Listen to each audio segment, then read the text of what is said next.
Alright, what's up guys? We're on day 3 of our road trip. We just left the District of North Carolina and we're on our way to Washington, D.C. Currently in Virginia. So, today we want to talk a bit more about the onboarding process at companies, especially what you should be doing on your first few days as both a PM and as an engineer. So, my name is Kevin and I'll be covering the engineering aspect. My name is Danny. I'll be covering the PM aspect. Alright, so let's jump right into it. So you've gone through the interview process. We made a video on that earlier. And you got the offer and you signed it, you accepted it. Now it's Monday morning, you walk into the office. And here's what's usually going to happen on your first day. You're going to be greeted by the secretary at the desk, whoever's at the receptionist. That's the word I'm looking for. The receptionist. Yes. And then they're gonna ask you to wait in the lobby or like in the room, and then you're going to be picked up by usually like the HR person who runs you through like the company cultures, the values, and the mission, and everything like that, right? So they onboard you to the process. They probably have like a few forms for you to sign, stuff like that. It's general like company culture stuff too. Yeah. And then what'll happen is like maybe like right before lunch or something like that, your manager will come to the room to pick you up, and then they'll run you through what your job is basically. They'll do like a meeting with you, get you acquainted with. You get to meet the rest of the team. You get your workstation, and then. From here, this is like probably where it differs from PM. The first couple of days is like onboarding your environment. So you have to set up your local environment depending on the company. They probably use different tools like Docker or Vagrant, or you have to get like AWS access and all your accounts, your GitHub accounts all set up and get the right access, right? And they'll also like just throw a ton of documentation at you for you to read. They kind of want you to like. They would prefer you to like hit the ground running. That's why they like usually hire people who have experience in like their technology stack. But like of course you have to like ramp up to their style, the technology. So like what's it like for a PM? It's like the same thing. I feel like the onboarding like culture thing.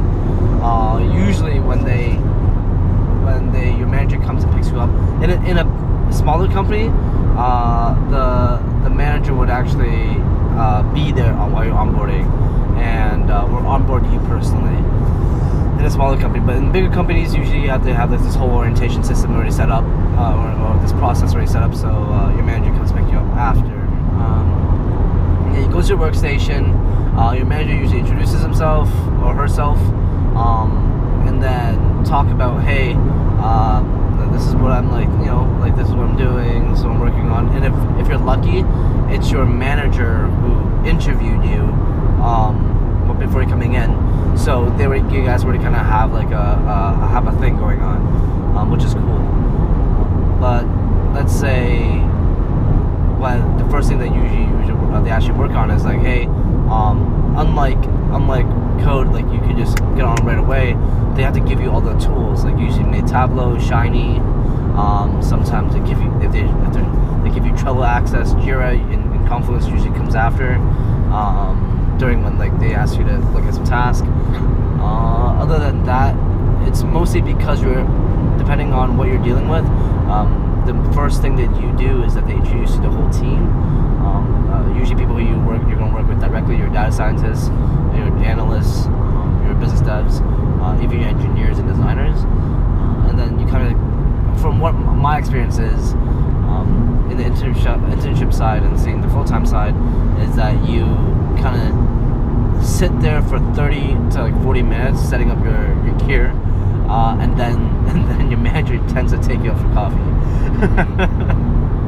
But yeah.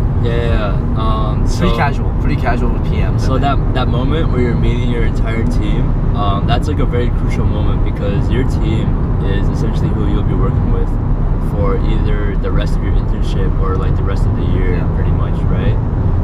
So if you have like a small team, it's pretty easy to get remember everybody's names and we can like form close relationships with them. But if you're like me, I'm I'm really bad with names. I'm better with faces.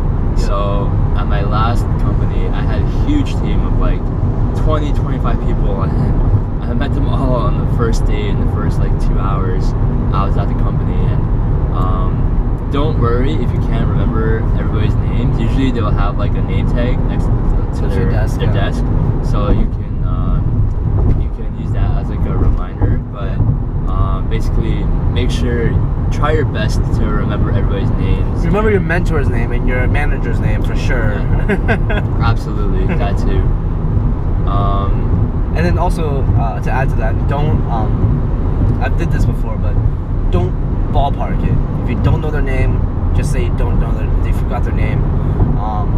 Sometimes for me, it's like I will think it's that name and I'll just say it and I'll blur it out. And if you get it right, it's like they don't really care. But if you get it wrong, they'll hold it against you for the rest of your time there. Whether it's for full time or internships, just keep that in mind. Yeah, so that's a big gamble. Yeah, admit it if you don't know it. So for an engineer, usually the first day and a half, you'll be setting up your environment, like I mentioned before. So usually they'll sit you down in the desk next to your mentor or your manager, and then they'll give you kind of like a internal documentation on how to set up the environment. So all the programs you have to download, all the tools you have to install, and then all of the access keys. Usually you will get the passwords via like Slack or something like that. And then if you have any questions, you can ask your mentor to help you set up. So that brings me to my first tip of onboarding. Don't be scared to ask questions, because chances are, if you're asking the question, your mentor has probably asked the question too when they first joined. And it's a problem if you're asking a question that wasn't covered in documentation, because that means the documentation is incomplete. So that's like probably going to be your first task at the company. Just fix the documentation, add your question and the answer to the documentation. But yeah, don't be scared to ask questions. Don't be ashamed. Don't be embarrassed. Because questions show curiosity and enthusiasm, and they show like a willingness to grow and learn. What do you have to say about that? Yeah, I think questions is a huge thing. I think when you're just coming in new, you don't want to sound dumb. I think that's what a lot of people's perception of asking questions are.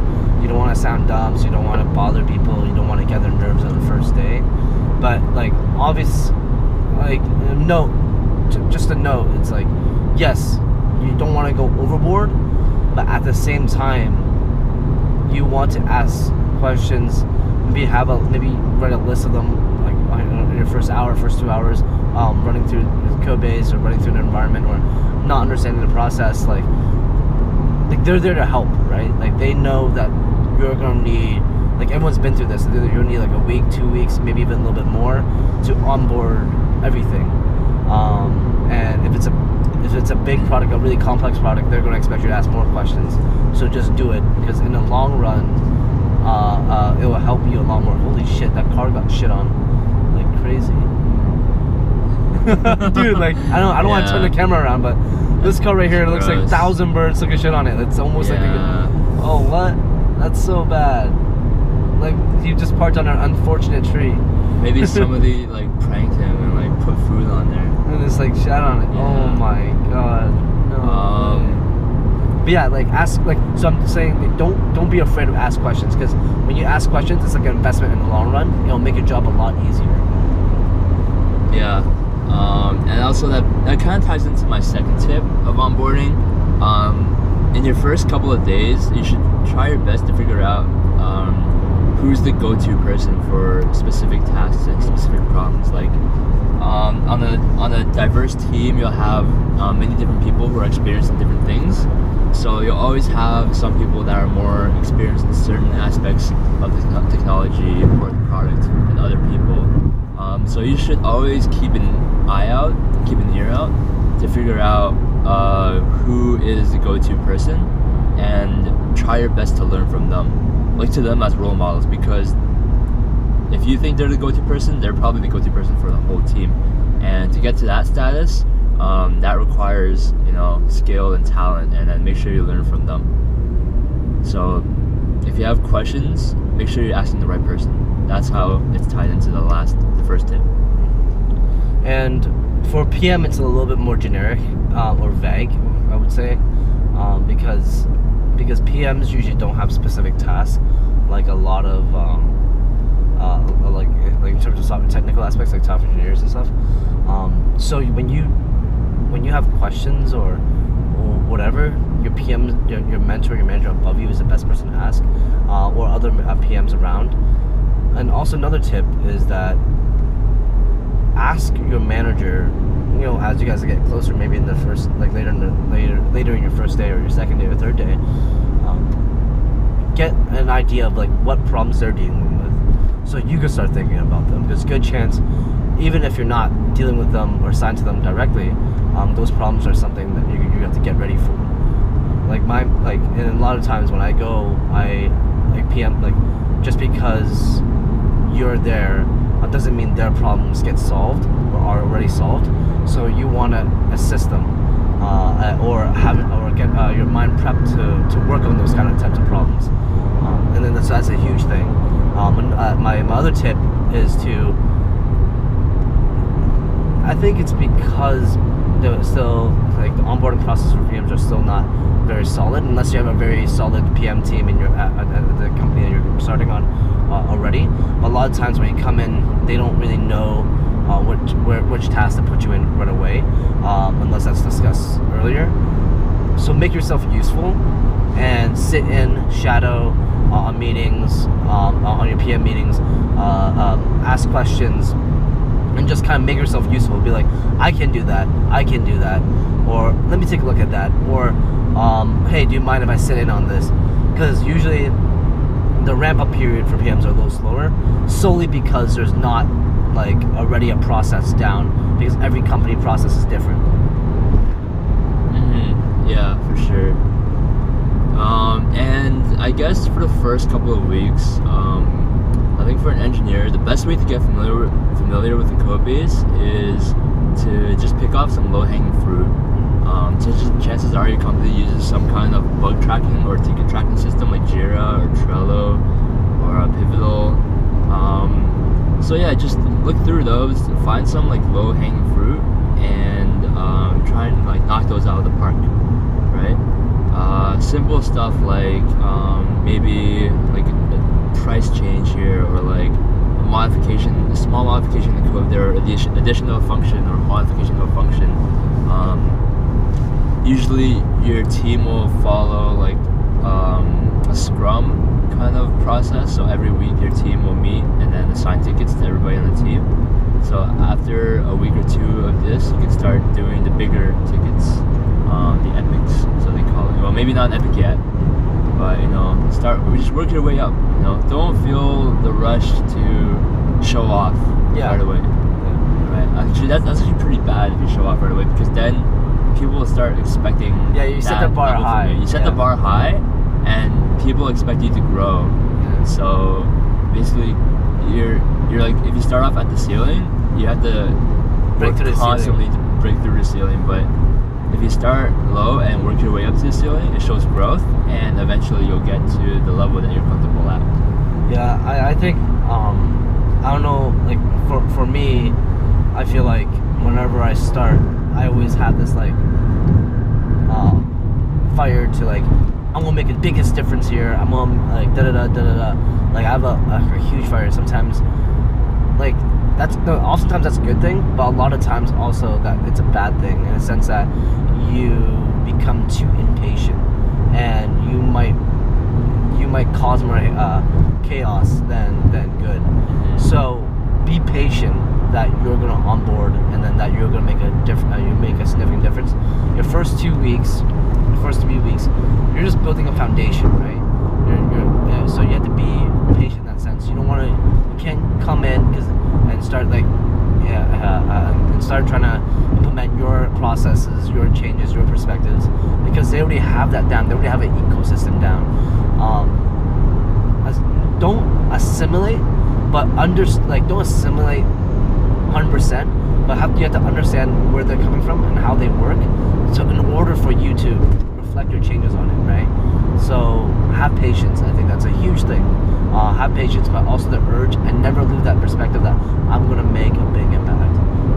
But just don't expect that coming in right away, because if anything, that's gonna turn off your team a ton.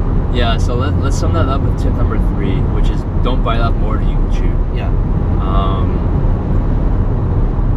I know you're very eager and anxious to you're probably really eager and anxious to start this new job, because you work so hard to get it, and you want to basically climb as high as you can, knock it out of the park. But you also have to think about balance and sustainability. We made a video about burnout earlier, and if you bite off more than you can chew, that's going to lead to burnout for sure. So, do you have anything else to add? No, I guess my last thing is also to hey, you're in that span of you onboarding. There's gonna be a lot of feelings going in your mind, whether you belong there, whether you're good enough, whether this is the right choice that you pick this company and not the other companies. Are you okay with people around you? There's gonna be a lot of questions around you, whether you made the right choice or not to join. It's gonna be a ton of questions following, which is normal because it's a commitment, right? Just know that they accepted you accepted them, and it's all for a reason. So just do your best and just keep pushing, I guess. I don't know how to summarize that, but yeah. So in a sense, just go with the flow, and but always have a plan and a drive in the back of your mind. Alright, so that was onboarding and our 3 tips on how to make the process a bit smoother. If you guys have any more questions or your own tips on onboarding, please leave them in the comment section below. And until next time, guys. Peace.